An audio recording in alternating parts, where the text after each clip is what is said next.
अब नाटक की ओर लेके चल रहा बनी।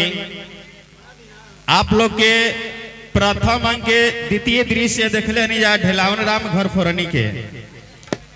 ओकरा बाद फिर वही स्थान प्रथम अंक के तृतीय दृश्य में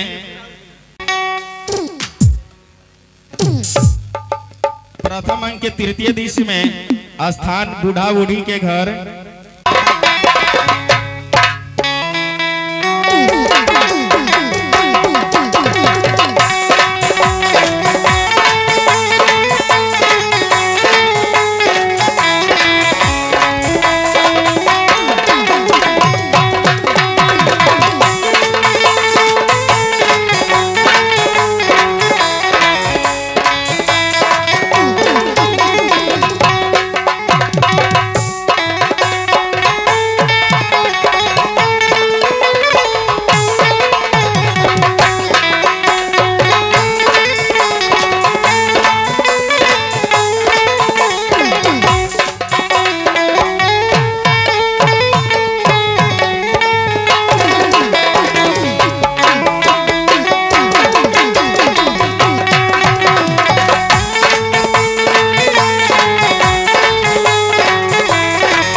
हेलो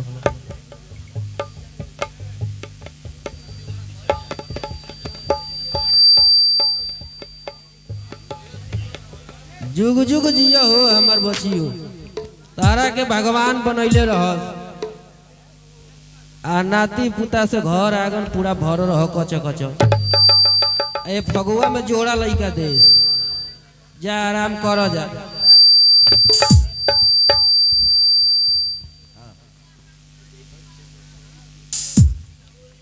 जो ये हमार बेटा सर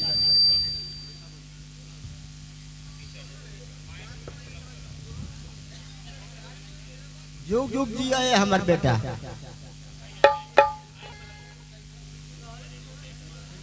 तू हमारे एगो बेटा बाड़ा श्रवण कुमार जैसन। ए बेटा बहुत रात हो गई जा आराम करो। ए बेटा जा आराम करो बहुत रात हो गई बेटा।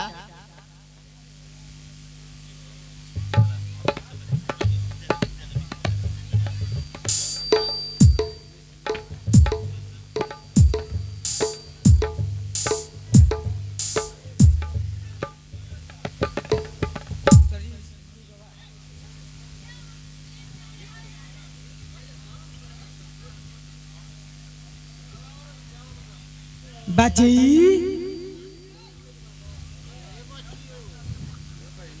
ए बाजी अरे कहाँ बाड़ी रे?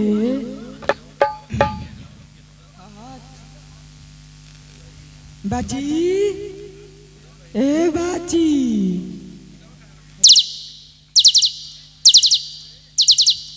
अरे कहाँ बाड़ी रे?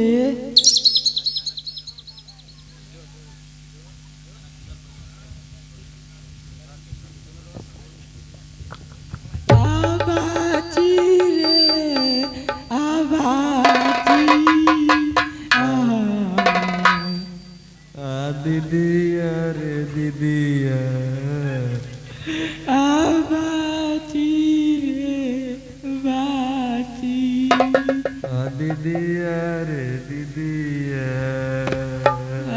बाची रे बाची रे कतना मोटा गैली रे दीदिया। कहीं से बेट नहीं भइल गए रे बचिया। अरे दीदिया रे दीदिया बोल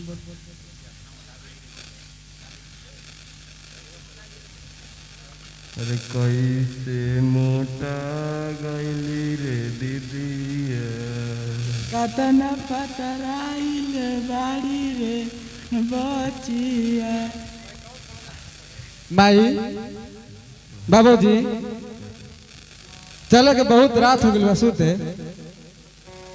जब से इनकर गाना भइल बा तब से इनकर बहिन आज तक ले को भेंट नहीं कैले।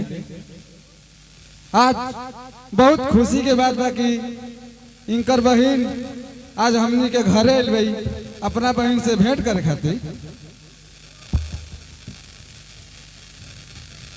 चले के माई चले के बाबूजी। ए बाची तो आर दुख देख के हमारा से बर्दाश्त ना भइल, हम रो दियाले आनी।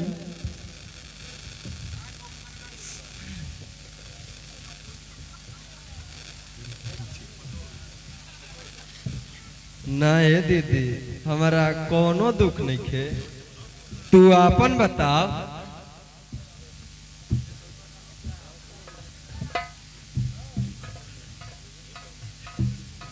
ए भाई हमारा कोनो दुख नहीं के,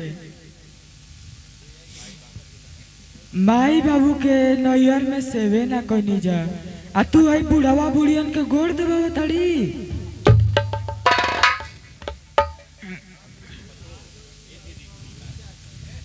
ए दीदी ये तू का कहतड़ी रे, ई तोर घर ना ह, ई तो हमार स्वर्ग ह स्वर्ग, तू आपन देख। तू हमारा फेरा में मत पर। ना रे बहनिया तू हमार बात उल्टा समझ गेली है। हमारा कहे के मतलब बा कि अबे आराम करे के समय बा।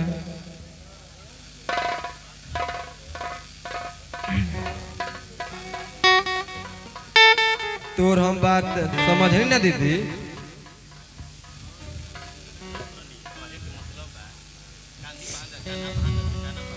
कहे के मतलब बा कि जवानी पर सुख कर लेवे का, ना तो करकराहट रहबे करी। आखिर तू हमार बहिन न हली। तब तू ही बता दीदिया सुख कैसे मिली।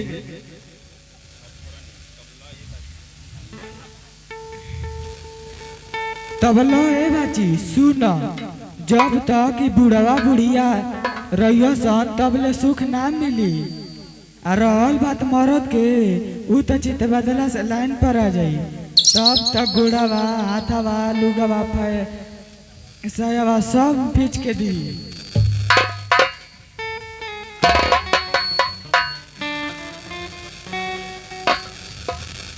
हमार मरद हमारा के बड़ी सेवा करेला। तो अब तो यही से ना इतना मोटाइल बड़ी रे।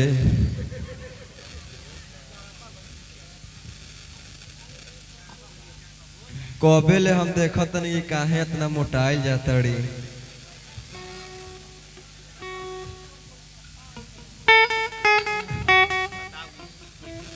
बताओ ई सुख कैसे मिली, ई काम कैसे होई बताओ। ए बहनिया तू अपना मरद के फोन करके कह दे कि उनकरा साड़ू भाई के कंपनी के उद्घाटन के पार्टी में बुलौले बाड़े, उ हवे 2-3 दिन रह जीवन।